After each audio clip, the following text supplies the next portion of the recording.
ଆସନ୍ତୁ ଜାଣିବା ମନ ଶାନ୍ତି ରଖିବାର 10ଟି ସୂତ୍ର। କାହାର କାମରେ ସେତେ ପର୍ଯ୍ୟନ୍ତ ହାତ ଦିଅନ୍ତୁ ନାହିଁ କି ଯେତେ ପର୍ଯ୍ୟନ୍ତ ତୁମକୁ ପଚରା ଯାଇନାହିଁ। କ୍ଷମା କରିବା ଏବଂ କିଛି କଥାକୁ ଭୁଲିବା ଶିଖ। ନାମ କମାଇବାର ଲାଳସା ରଖନ୍ତୁ ନାହିଁ। ଈର୍ଷା ଭାବନାରୁ ବଞ୍ଚନ୍ତୁ। ପ୍ରତିଦିନ ଧ୍ୟାନ କରନ୍ତୁ।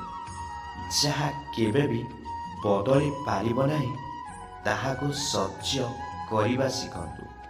ନିଜକୁ ପରିସ୍ଥିତି ସହ ବଦଳାଇବାକୁ ଚେଷ୍ଟା କର।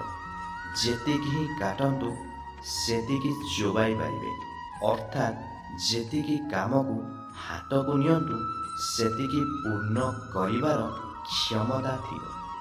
କୌଣସି କାମକୁ ଅଣଦେଖା କରନ୍ତୁ ନାହିଁ ଏବଂ ଏପରି କୌଣସି କାମ କରନ୍ତୁ ନାହିଁ କି ପରେ ସେଥିପାଇଁ ପଶ୍ଚାତାପ କରିବାକୁ ପଡ଼ିବ। ମସ୍ତିଷ୍କକୁ ଖାଲି ରଖିବାକୁ ଦିଅନ୍ତୁ ନାହିଁ। ଏହି ଟାଇପ୍ର ଭିଡ଼ିଓକୁ ଦେଖିବାକୁ ଚାହୁଁଥିଲେ ଭିଡ଼ିଓଟିକୁ ଲାଇକ୍, ସେୟାର ଏବଂ ସବସ୍କ୍ରାଇବ୍ କରିବାକୁ ଭୁଲନ୍ତୁ ନାହିଁ। ଜୟ ଶ୍ରୀରାମ।